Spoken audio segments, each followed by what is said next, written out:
go ahead and talk about the topic. It's no easy task to create a culture of innovation company-wide.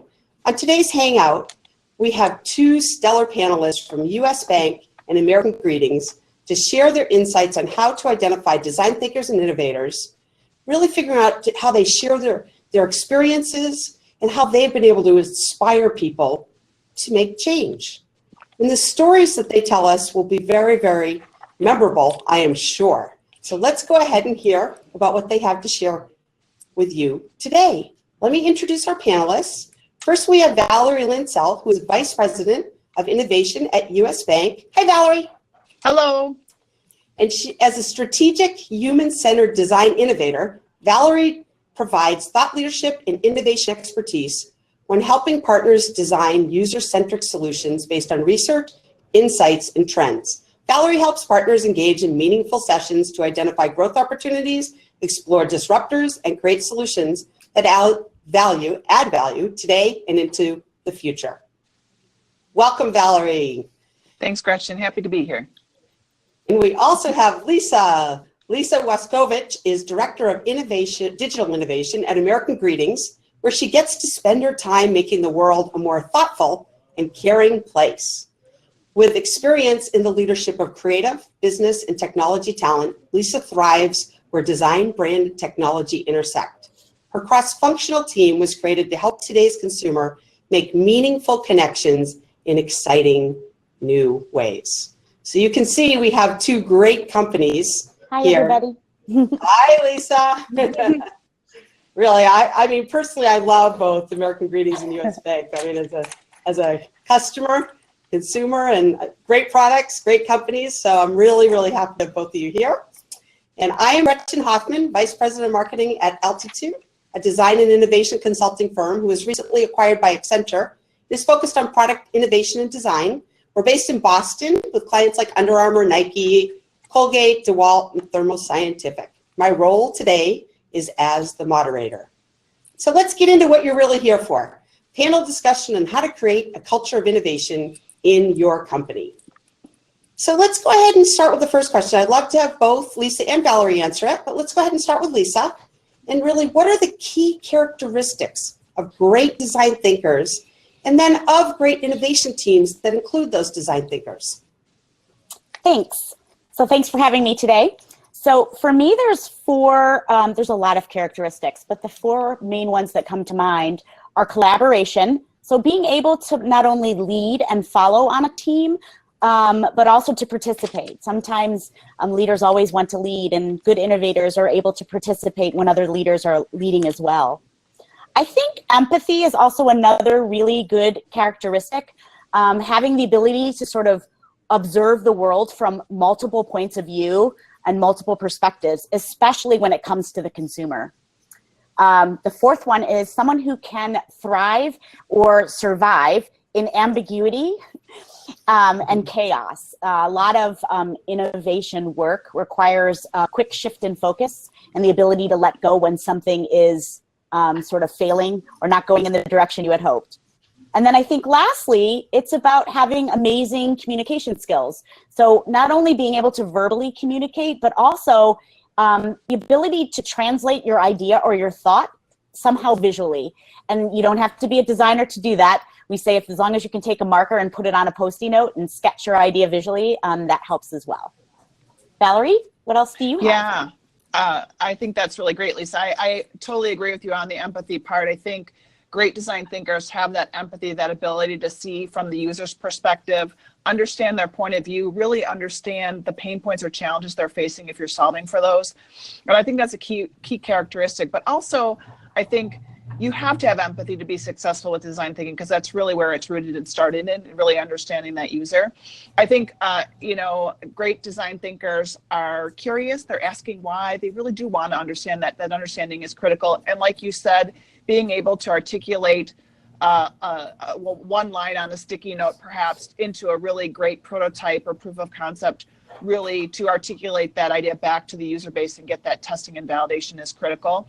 I think, design thinkers take action, right? They're not just going to think about it and talk about it, they're going to do something with it. So I think that whole notion of those great design thinkers within a team are people that have those characteristics, right? They have the mindset for innovation and thinking outside the box and being creative, but they also have that collaboration that you talked about. They want to share their perspectives. They want to listen and hear from others, and they really just want to really understand, seek to understand, test and learn. Yeah, it's interesting that the thrive with ambiguity is no easy task, right? You know, especially as you're trying to recruit folks internally to really believe in what you're doing, even though you don't know really where you're going to end up, right? I mean, it can be, you know, and yet being collaborative all at the same time. So Exactly. very good balance. It's a balance. Yeah, very much. So Lisa, who's not suited for the design thinking role? You know, if you flip it.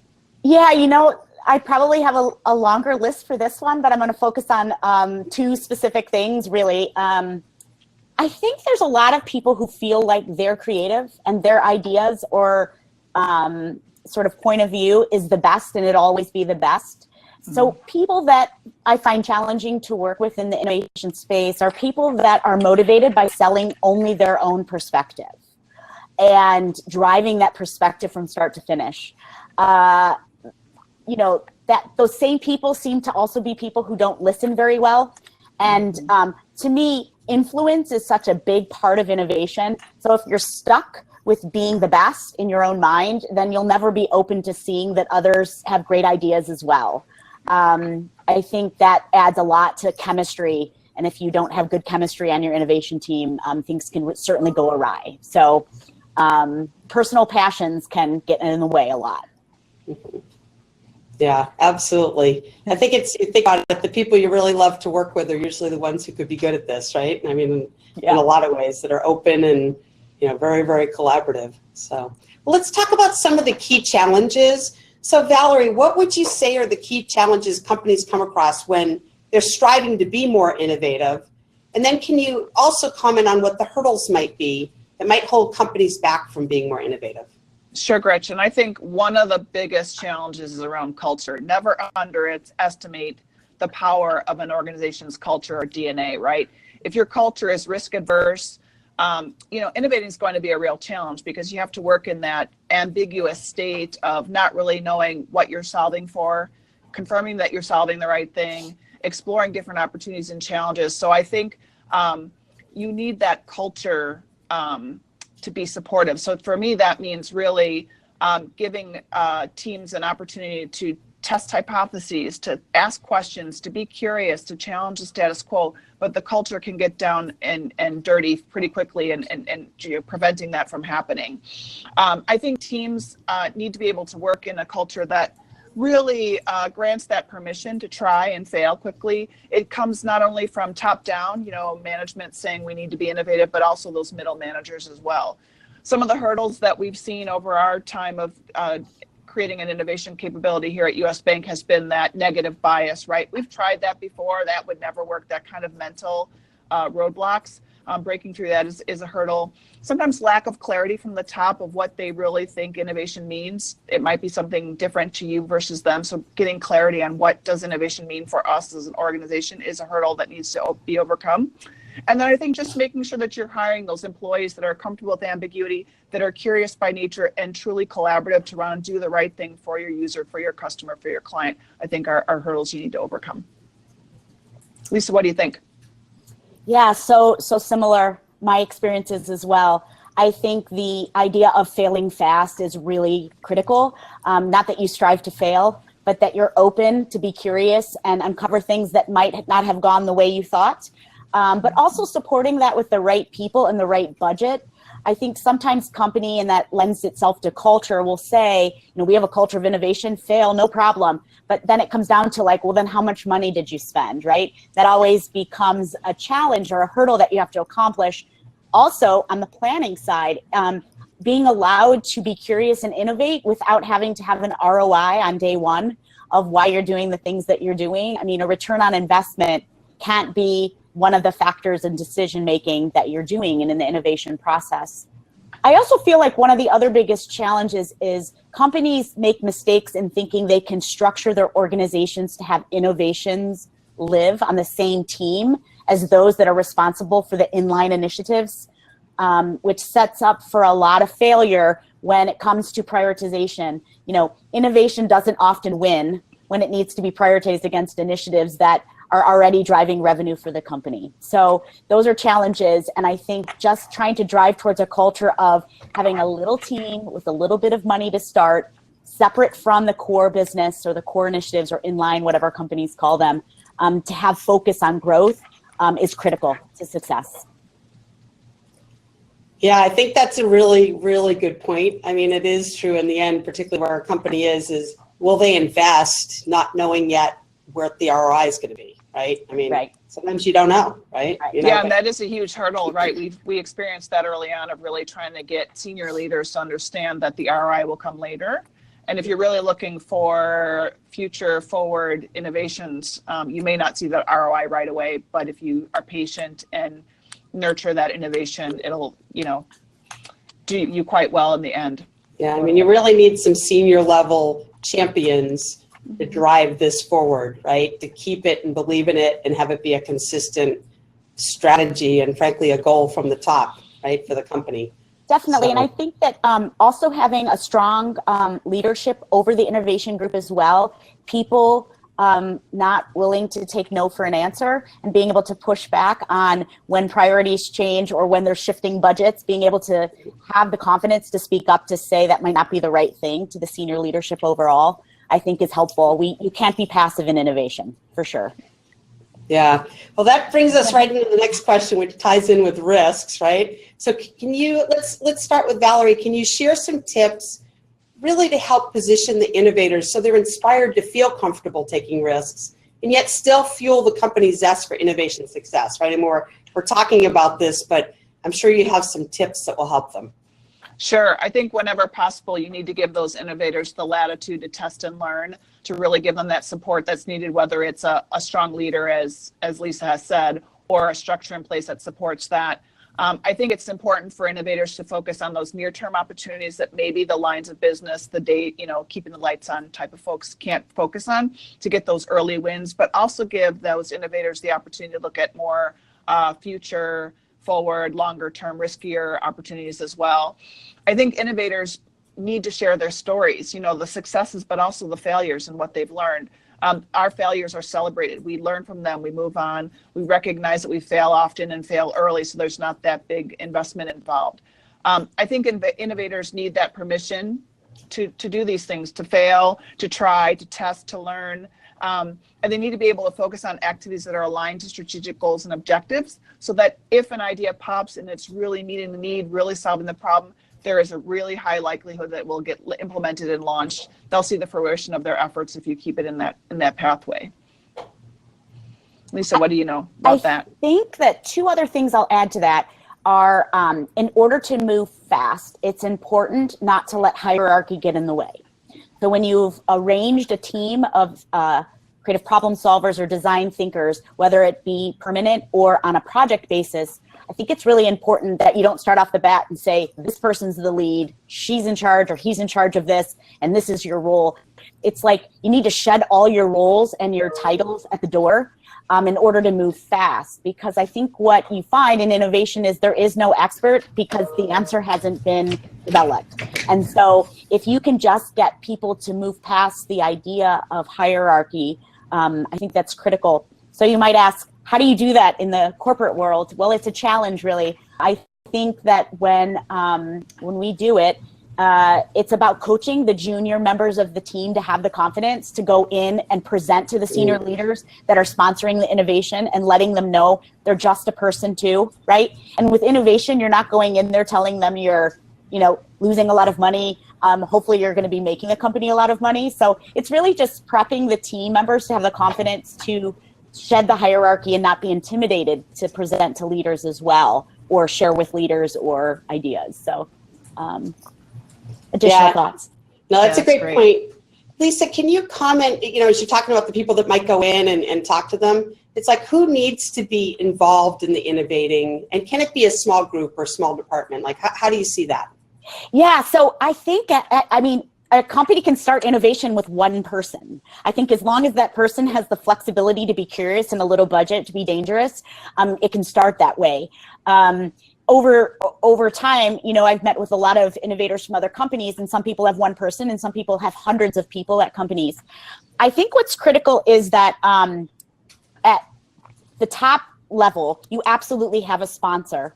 You have to have a corporate sponsor, someone who can speak on your behalf when you're not in all the meetings that happen at the top levels of the organization. So at the minimum, a corporate sponsor supporting everything you're doing, and then just a really great group or access to a group of creative problem solvers. We often do creative design thinking outside of the innovation team. We have 400 creative people that work at American Greetings, and they are all in all aspects of product development. So we often leverage just great creative thinkers for ideation and problem solving. So I think you don't need teams and teams and thousands of people to do it, but you need people open to be curious, and you need a sponsor. Yeah, I think that sponsor is key. I find that that's been critical to our success as well. And I think certainly for a culture shift, a change in that mindset, I really do think that everyone needs to be involved in some way if they can. It could be just helping to define the problems we want to solve or the opportunities we want to explore. It could be getting people involved in joining an ideation session to share ideas. We have folks across our lines of business that help evaluate the ideas as they come down the pipe. And then certainly folks that can prototype and test ideas and get them into the market for some validation, right? I think if you're seeking breakthrough, game-changing, disruptive innovation, sometimes a smaller group is more successful because you can isolate them from the negative bias or the challenges that face us with running a large organization. But I believe that innovation can be anyone's job. If it's not, certainly not necessarily for everyone for it to be, Yep. All right.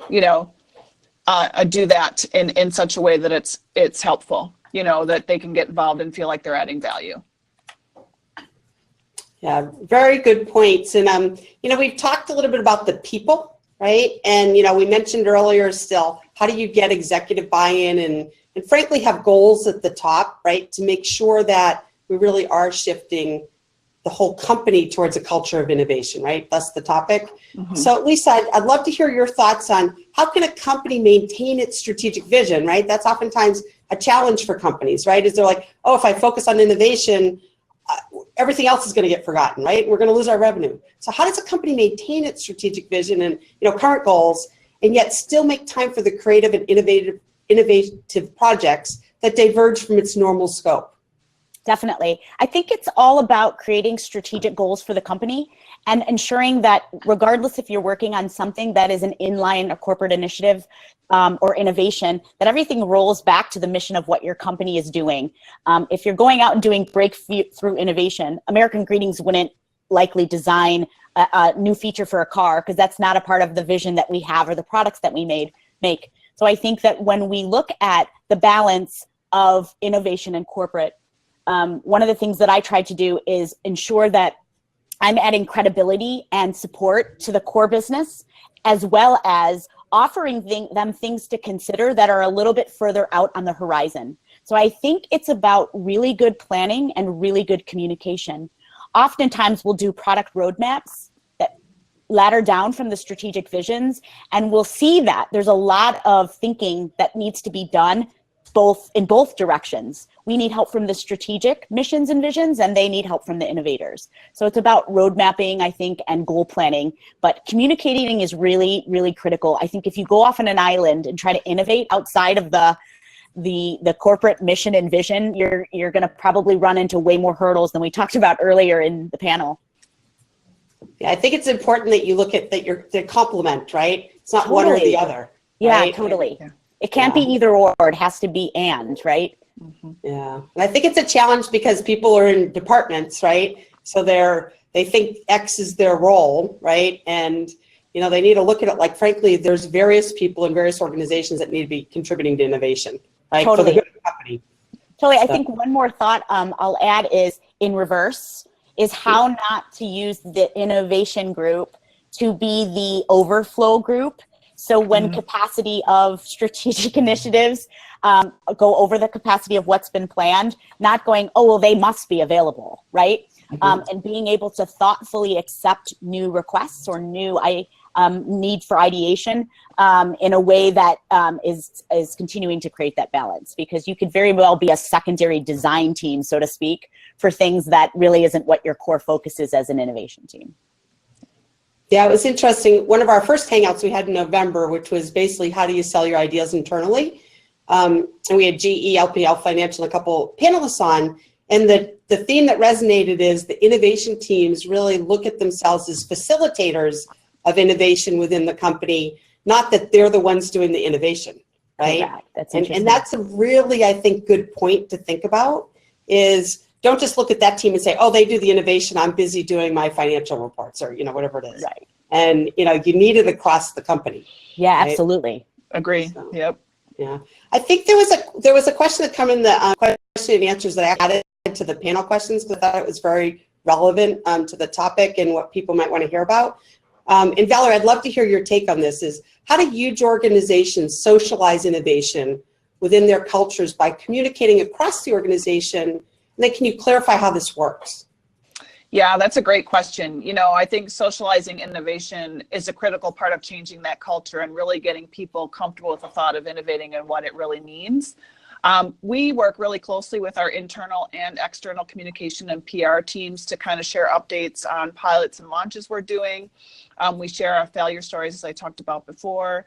The innovation team here at US Bank has an internal program that we run that really provides all employees opportunities to hear about the things we're working on, share messages. We do some tips and techniques of how can you be more innovative, how can you bring these tools and techniques to your line of business to think about things differently, solve problems differently. We talk a lot about emerging trends and what the implications are to your line of business or to business lines if we do a group effort. And we certainly highlight our product and solution launches that have been the result of our innovation activities. All of our employees get to go to those events, but we also do a lot of workshops, hackathons, co-creation sessions with prospects and clients to really understand that point of view. And again, to get people comfortable with really seeing that innovation can be everyone's role. I would say that we really do strive to get employees comfortable with innovation. The best way to do that is about talking about it. So we really work with our communication and PR partners to make sure that we share that message. It can start small, but we first only talked about successes because that was the culture of the organization. And now today we can talk about here's what we tried and it didn't work. Back in 2010, we did a pilot with Google Glass and it failed miserably. Today, if we did that same pilot, I think we'd have different results. So just sharing the successes, what we did and why, and helping people know that innovation is all about learning and discovering and thinking about what if has really helped us to really communicate our message and get people more comfortable with innovation. Yeah, which makes sense. I also think there's some large companies will do rewards, right? I mean, there's, I typically hear that they will put a reward program in place. I don't know if you have anything like that, Valerie. So yeah, that's really great. We have an internal larger reward and recognition program within the bank. And we found that people are more receptive to being involved in a workshop or a training session or a discovery session than getting points, right? So we do offer them on occasion, certainly for hackathon winners or some of our other Shark Tank initiatives. We have larger prizes, but again, it's more about helping them move that idea forward and continue that journey. Because I think people get really excited when they're on a team and the idea is moving forward through the process. So we found that while rewards and recognition is good, it's really that involvement and that engagement that our employees are seeking in the innovation efforts as opposed to some sort of trinket or things like that. So, okay, that's interesting. So, tied to that, what are the winning strategies, Valerie, of really inspiring participation? Is there anything else that we haven't talked about where you can help further boost the culture of innovation design thinking? If it's not I think for us, it really is just making sure that, certainly with an organization of our size of 70,000 employees, it's really challenging to support a company-wide activity. Instead, we try to facilitate a variety of challenges that are focused specifically on a business line strategic goal or objective and getting people involved from various lines of business to support those things. I think it's really just finding a variety of ways to get employees involved and encouraging them, whether, like I said, it's participating in an idea challenge, joining us for a Shark Tank, but really just, again, the success really comes when we align that challenge to a specific business problem or opportunity we want to solve, we want to explore. Let's use an employee's energy and engagement to solve something that really matters to us as an organization, matters to our clients, our customers. And then that way, I think we really start to see that it's inspiring participation, getting people excited. Excellent. So, Can I chime in really quick? Yes. So we actually, I also, in just recapping sort of what you were saying, Valerie, it's very similar too. It's really adding time.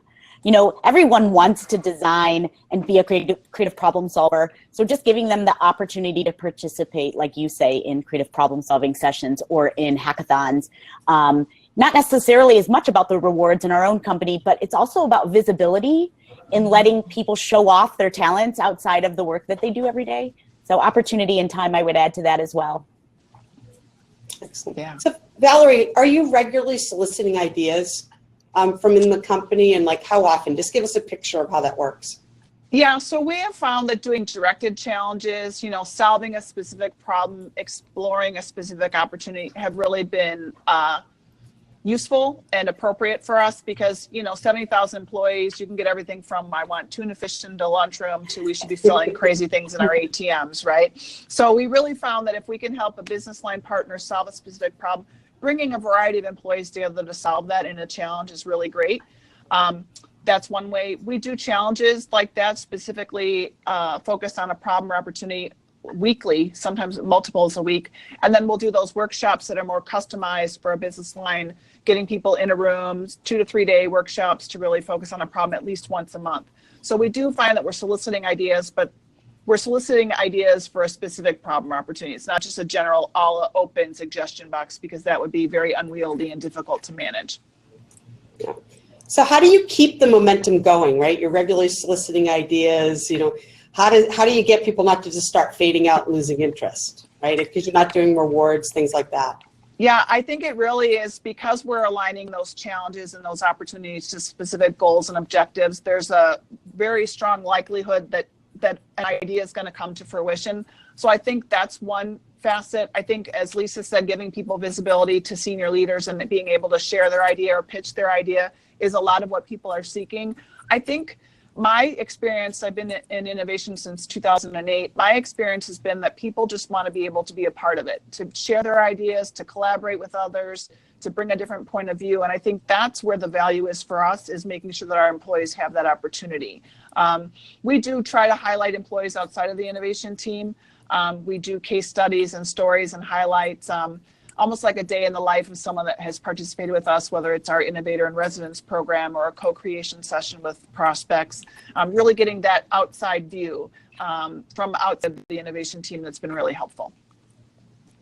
Excellent, excellent. So for the folks listening in, just a quick reminder, please engage with us on Twitter at altitude_inc. We'd love to hear from you. We're using hashtag design thinking and hashtag innovation by design. So please do. Also make sure to put your questions in the question and answers. We're going to get to those in probably about 5-10 minutes. I want to leave a little more time on this dialogue for your questions because there's quite a few. So also be sure to vote on the ones that you want. And also, as I mentioned earlier, if you could put the polls, complete the polls, that would be great. Helps us know who we're speaking with.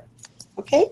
So again, love very much this dialogue. Very happy to have Lisa and Valerie here from American Greetings and US Bank. And what I'd love to do now is, it's been a good dialogue, but have each of you, let's start with Lisa, summarize just a few top tips or takeaways that you really want to make sure the audience heard and resonates, that ties with our topic of how you shift the culture of innovation. Sure. So Lisa. So I think that for me, it's about two P's, so to speak. It's about people and process to start. So gathering the right people, and those are people that are great collaborators and great thinkers and great communicators, that have empathy towards other people. The ability for them to go outside of what they believe are their own core truths and being able to look at perspectives from a wide variety of sources.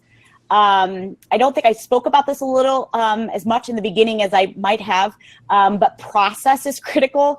I think a lot of what might happen in the early days of setting up innovation, or I've seen companies sort of fall back into ruts, is without a process, you could continue on a path of developing or thinking towards something that should have died months ago.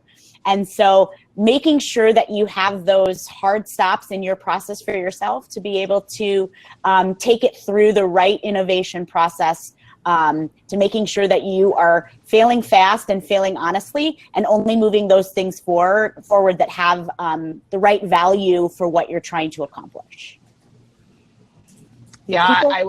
I would echo that. Yeah, the people's big, right? And really giving those employees and people the tools and techniques to be successful, including that process, as Lisa said, is important. We find that giving them opportunities to hone their innovation skills with tools and techniques has been useful, but really also making sure that our employees are focusing on that mindset as well, as Lisa said, right? Really being open to hearing other perspectives and points of view, gaining empathy for our users, being able to really define the problem or opportunity from that user's point of view.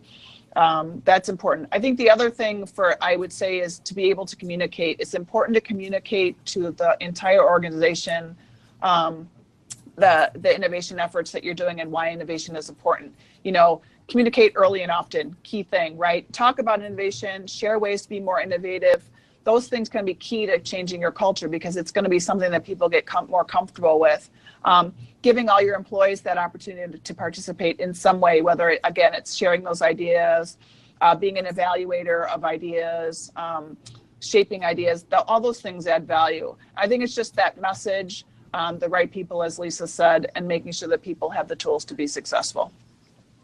Yeah, these are great points. And I think the empathy and making sure the consumer really is at the hub, right? And making sure that people really are remembering, with your innovation process is, what's the consumer need, not what the company needs. And if you keep reminding people of that, they have to eventually realize that, wow, innovation is important. Design thinking is important, right? Because we should be addressing what the consumer wants, not what I want. Totally. Right? So, and I think your points about the collaboration, encouraging creative collaboration is, absolutely something that you can't forget, right? I mean, creativity can come from anywhere, right? I mean, it really can, and, we talked about encouraging risk-taking, whether it's like Valerie, you were saying, maybe you don't need to have a reward program, maybe some companies do, but really making sure that people aren't afraid to take some risk, right? Yeah. And, whether it's from the goals at the top or executive leaders encouraging it or showing that they're willing to do it.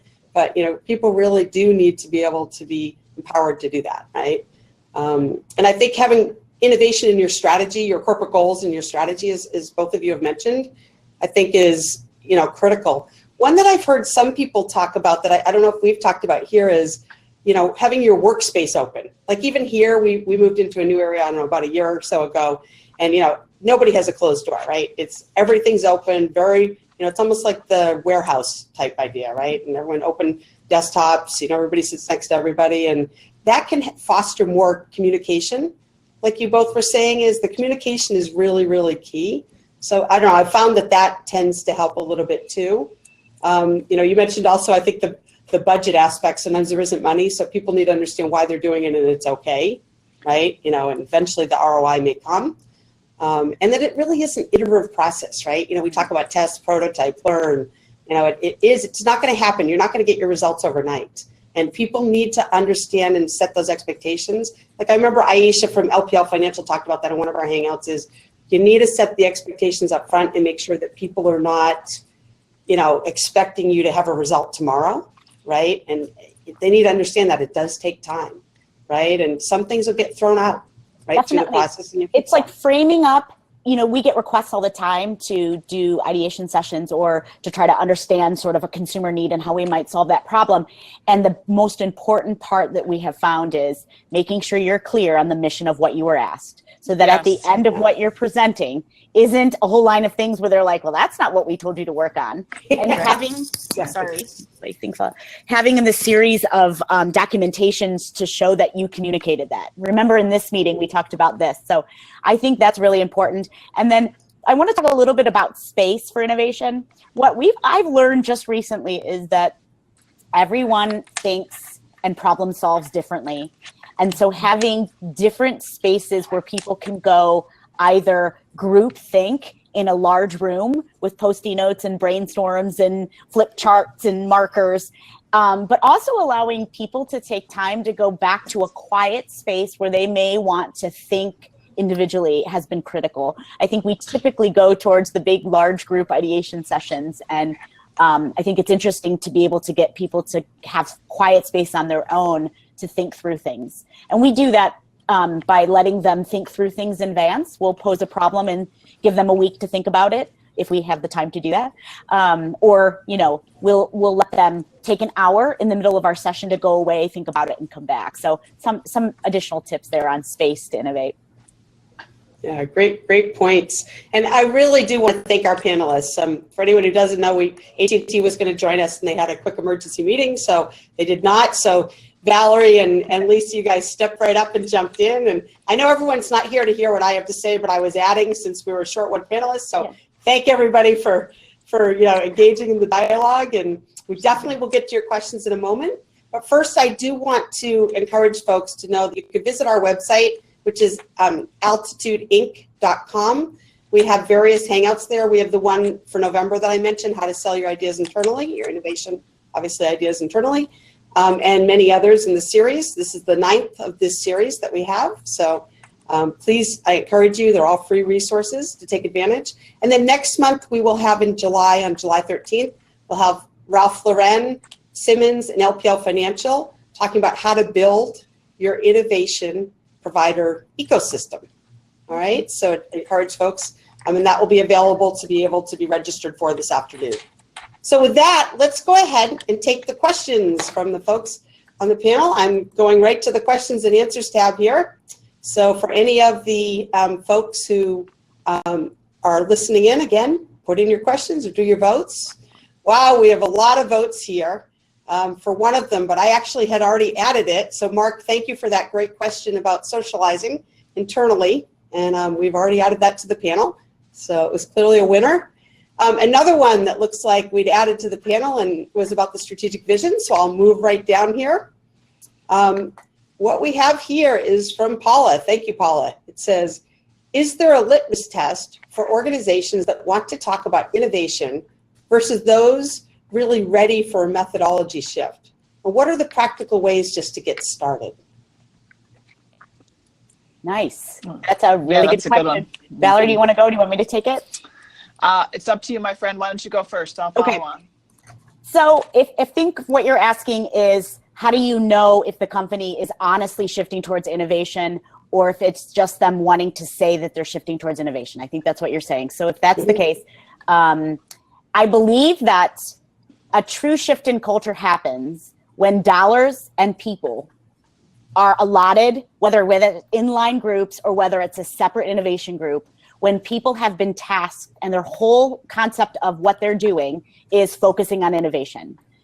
It doesn't mean that innovation can't happen in the inline strategic strategies, but I think that a company is serious, that they're making a shift when they allocate specific dollars towards growth and they put people against it.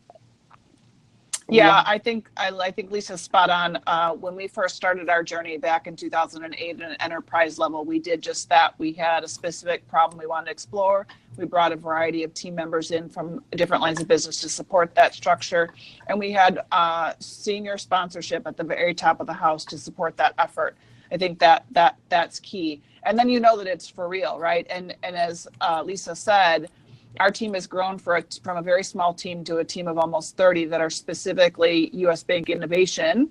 And then we've got pockets now within our lines of business of folks that are focusing on more near-term innovations, but are separate from the traditional line work that organizations have. So I think that's the real way to see that that aspirational view of being innovative is actually turning into reality. And I think you'll find, maybe as we did, that it's steps, right? You do one big project, you get a small team involved, you start to infiltrate the culture over time. But I think it's when you start to see those resources, whether it's dollars or people or both, that starts to send the message that we're really serious about being innovative. Great. Here's another one that's an interesting one. Something to think about is, what lessons have you learned around things to not do because they hurt the culture of innovation? Wow, that's a good one too. I think for me, I gave that the need for getting rid of hierarchy. So, you know, I come from having worked in some of our business units within American Greetings where hierarchy is necessary. And so for me, I try to enter every meeting saying, think about why you're talking.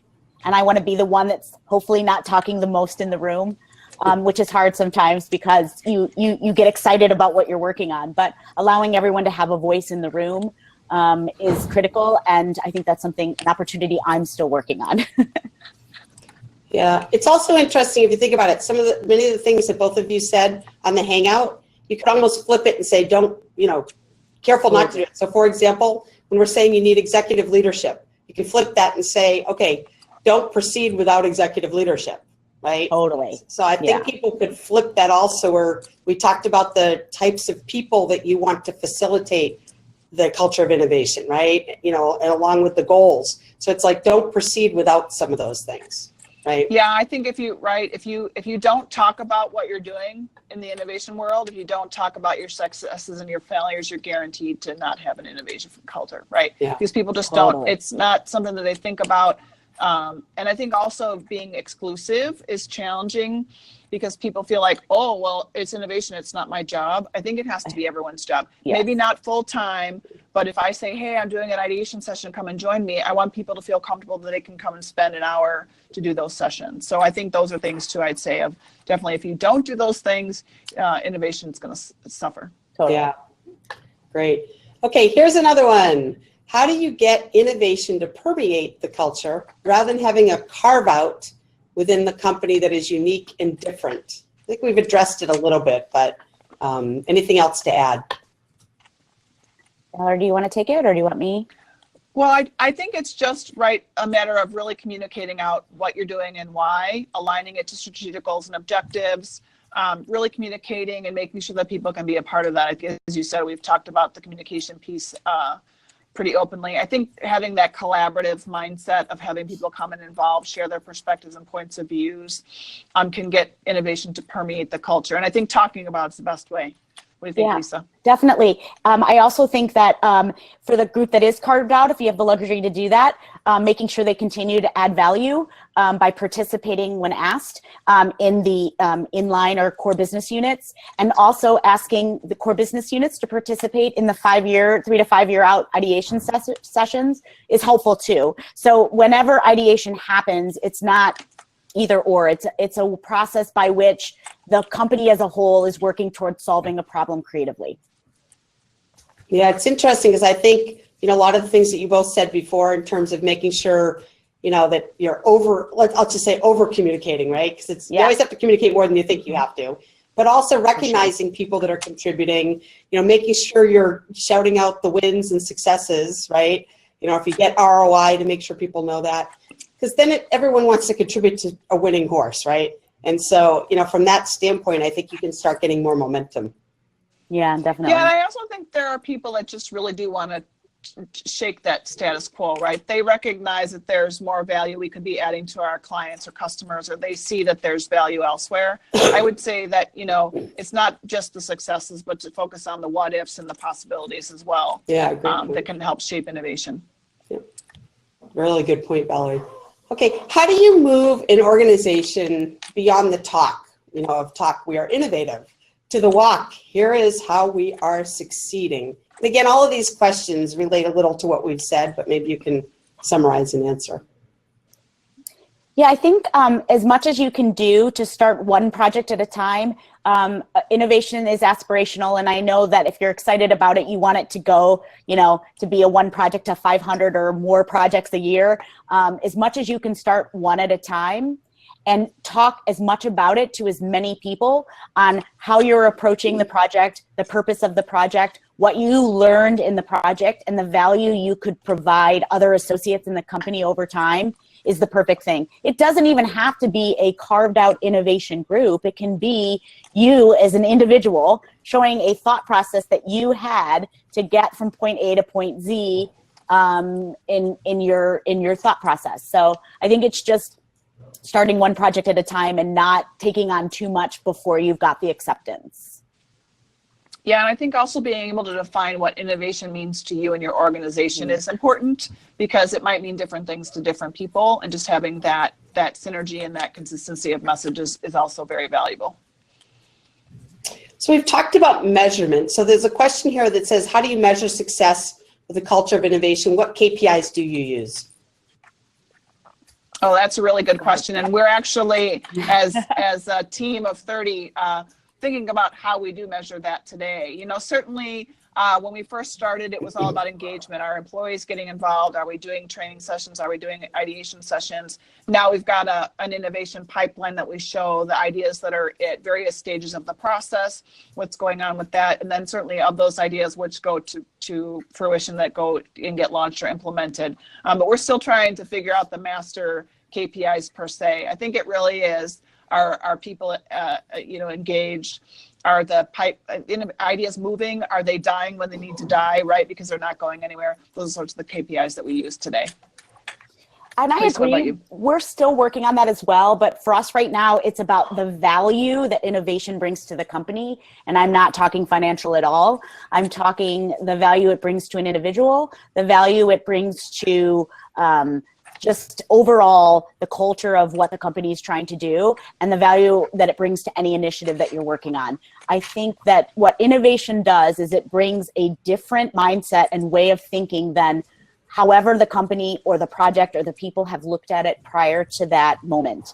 And so value and how we exhibit value in the company is critical. I don't have a percentage, or I don't have a KPI that relates to that, or what the actual measure is scientifically, but value. And to us right now, value means continuing to be funded. So whether that's on a small scale or a big scale, funding is critical for what we're doing. So excellent. So I'll ask a few more questions here. Both Valerie and Lisa, you've talked about your organization. So there's one question here from John that says, who actually owns innovation in each of your organizations? So maybe give a little profile of the role in the group. Well, that's a great question. So my feeling is that everyone owns innovation within the organization. We do have a chief innovation officer that's accountable for innovation. But because we support our business lines in those efforts, I feel that it's an enterprise-wide ownership. We certainly try to strive that all ideas belong to the group, and that you're working together in a collaborative environment. We don't want to get that this is my idea, you can't touch it. Ownership of innovation, I think, ultimately falls to our chief innovation officer to some regard, but it falls on our shoulders as well. And then I would say it permeates down through the organization. Yeah, it's similar at my company as well, at American Greetings. Everybody's responsible for innovation in one way, shape, or form, but we have a structure within our organization that leads up to a vice president that is responsible for and accountable for innovation and how much we do across our categories. But most importantly, it can't be independent from the business unit leaders, the people responsible for driving the business. They're equally as important and responsible in investing in the innovation group, so that jointly together we're growing and driving the business forward. Yeah, very, very good answers. We'll do about 3 more questions, and then we'll do a wrap. So let's see, we have, what methods have you found to be used regarding getting top-down buy-in towards changing a rigid process culture to one more open to the riskiness of an innovation culture? So it's about methods. Methods. Well, I think for us at US Bank, it's really been about defining that innovation process and the methodology that we use, right? Of really helping people understand that having ideas is not enough. They need to be ideas that are aligned to a business opportunity or a need that our clients or customers have. I think really getting people to understand that because innovation isn't we know what we're going to build tomorrow type of methodology, that there is some iterative nature and testing and validation that needs to go into it. We've done our best work by showing that the process works. It's a little bit ambiguous at the start, but helping our senior leaders and stakeholders understand the process, where we are, what's coming next, has been really useful. I think that's probably been the best way that we've been able to get that through. Yeah, I think for us at a very high level, it's also, Valerie, like around the process and methodology, but we've started to be consistent with how we're communicating things out. And we've created kind of a one-pager that starts with the problem we're trying to solve, and whether we came up with the problem ourselves based on a consumer need, or we built a problem because someone gave us a solution or an idea they wanted us to do, and we wanted to validate whether there was a need for that. And it just goes down to defining the mission of what you're trying to accomplish, and also just defining the problem and putting it on paper. It's 3 steps, and just going over it with the stakeholders that you have on that project and making sure that they know or that you're in agreement with what you're doing. And then obviously, it doesn't take a lot, either recapping at the end, maybe having a midpoint stakeholder review. But really, we do a lot of also lunch and learns that we do within the company, where it's open for associates to bring their lunch and hear about a cool thing we just experimented with. And so I think, again, communication, as we haven't said it enough on this channel, is also super critical. Yeah. Yeah, that's great. So for the folks that are still on, what I'd ask is if you could make sure to vote for the ones you want to make sure we get to, because I want to probably wrap after a few more questions. So I want to make sure we get to the ones that are most needed and wanted and why you're here. So here's one that's a little bit longer. So for the panelists, how do you balance the massive tendency or pressure for big organizations and their leaders towards data, analytics, measurement, a lot of what we talked before, the ROI, versus the deep emotional empathy, which helps unlock insights and leads to the consumer, user, humor-centric solutions? Yeah, I love that. So we have shown that our process gives them the data and the analytics at the end of the process. Once we've validated that the problem is worth exploring, the user has that need, and the user would want the solution that we've created. We do a lot of ethnography, so qualitative data, qualitative insights, interviewing of users to really understand. So our business line sponsors and stakeholders are much more comfortable with the process now and know that the data will be coming before they have to put big dollars or big commitment to implementing that solution into the space. Yeah, we have a very similar process, balancing the KPIs towards the end of the process, and letting them know up front that what they're going to get at the beginning is the more empathetic point of view from the consumer. Do they want it? Do they have a need for the solution you're created? And then more at the end, sort of, can they use it? Will they pay for it? Will they, engage with it? Whichever. So that's more of the analytics aspects at the end. I think most companies who make mistakes do that at the beginning, which is where then the ROI is quick to say, well, what's the engagement metric you need? And what is that going to do for our company? And it's like, keep that at the end. So I'm going to do one more question and then we'll call it a wrap. How could a really ambidextrous organization be built on both exploiting the existing and exploring what's coming next? So I'm assuming what it means is a company that may need, more goals, more focus, maybe know where the lighthouse is. But how do you really get rolling and started and moving here? Interesting. I would say that that's something that it can be challenging. And again, I hate to belabor the point of allocation of focus on resources and people, whether that's full-time or part-time, onto growth initiatives. So perhaps one way is to make a roadmap that balances both, and then assign people to projects to make sure that one doesn't take over the other. I think it's critical to know that where you're going, both sides of the house, so to speak, whether it's near-term initiatives or growth initiatives, need support. And it doesn't necessarily always have to be financial support, it might just be time. So if you could try to suggest a process by which you develop a roadmap that has growth and near-term initiatives coexisting, and begging for the resources to support both, I think is really the first step in that. Yeah, I think you've got that right, Lisa. I think it really is a matter of recognizing that, you know, you're providing a need and for clients today, but what does that future look like, and being able to provide resources to do both, where they're talking to each other, right? It's not a black box. You're looking at the future way over here. You're not thinking about what's happening today. It's bringing those teams together, whether it's, like you said, a roadmap or an understanding of how do these line back to the strategy and the initiatives that we're focused on, can really help you think about creating that ambidextrous organization that you might want. Yeah. Well, I want to thank our panelists for excellent dialogue. It's been very, very informative. I thank everyone who has participated, sent in their questions. I'm sorry we did not get to all of them, but there were a lot. And I believe, as looking at them, most of the questions get answered through other questions. So I hope you feel that way, those listeners listening in.